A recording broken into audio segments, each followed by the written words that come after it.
I want you to remember a moment from school that still lives somewhere inside you. Not a dramatic moment. Not the kind of moment that makes a movie stop. Maybe it was smaller than that. A paper placed on your desk. A number circled in red. A teacher calling on someone else because they were quicker.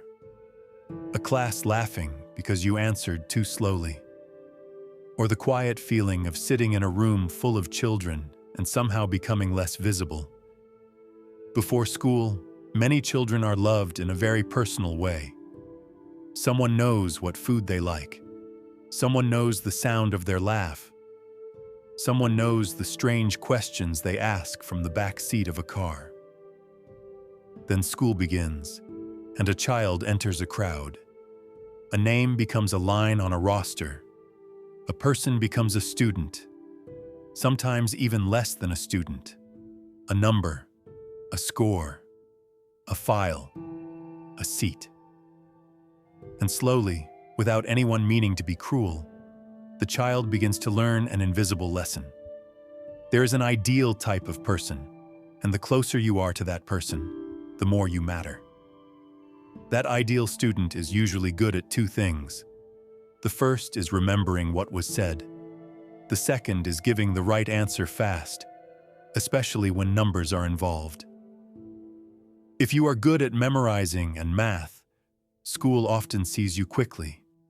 You receive the grade, the smile, the public approval, the small confirmation that says, you are doing life correctly. But what happens to the child whose intelligence lives somewhere else? The child who can fix a broken toy without instructions. The child who can sense when another person is sad. The child who sees patterns in music. The child who asks questions no worksheet has room for.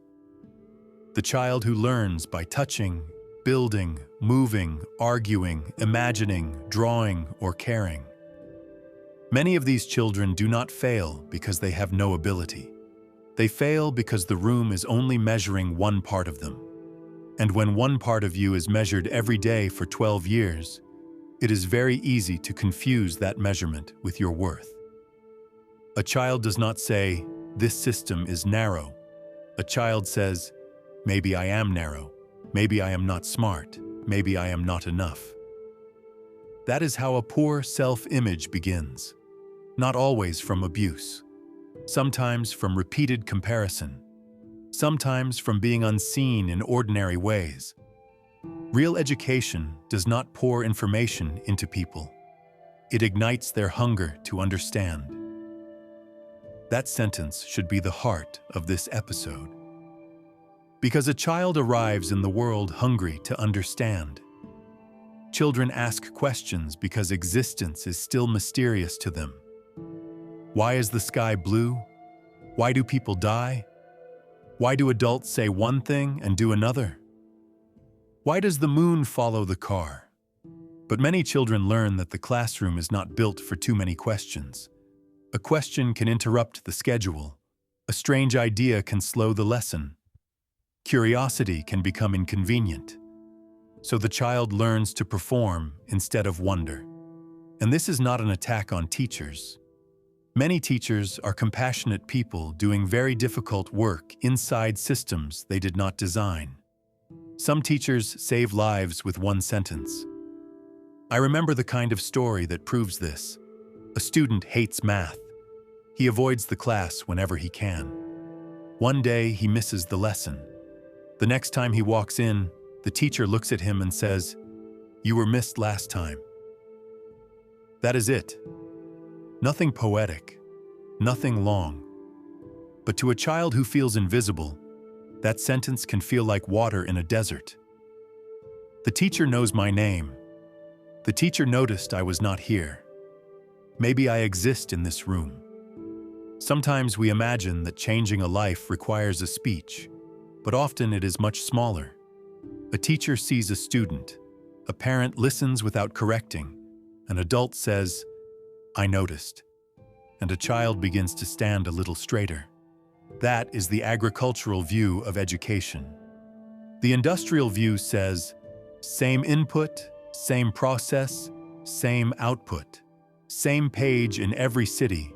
Same test, same age, same speed, same definition of success. The agricultural view says, every seed is different. A mango tree does not grow like a cactus. A child with musical intelligence does not grow like a child with mathematical intelligence. A quiet thinker does not grow like a fast talker. A child living with fear at home does not learn like a child who slept peacefully and ate breakfast. In agriculture, we have learned to care about soil, water, light, climate, and timing. We do not shout at a seed because it has not become a tree by Friday.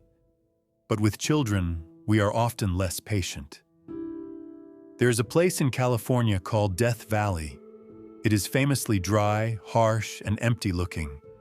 But after rare seasonal rains, something astonishing can happen. The desert blooms. Flowers appear where people thought there was only emptiness. Death Valley was not dead. It was waiting for the right conditions.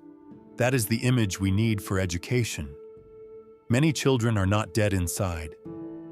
They are not lazy. They are not stupid. They are not hopeless. They are waiting for rain. The rain might be one teacher who sees them, one project that uses their hands, one conversation that lets them discover instead of repeat, one classroom where students look at each other instead of only staring at a board, one adult who understands that confidence is not built by ranking children against one another forever. And yes, discipline matters. Effort matters. Basic knowledge matters. A school cannot be only feelings, but if a child leaves with information and loses their sense of worth, something sacred has been damaged. The goal of education should not be to create obedient test takers who are afraid to think beyond the answer key. The goal should be to create people who can ask better questions, doubt obvious answers, solve real problems, and carry a living curiosity into the world. Because the world does not only need people who can remember answers, it needs people who can notice suffering, build things, repair things, imagine alternatives, start conversations, take responsibility, and see problems as invitations. This is why self-image matters.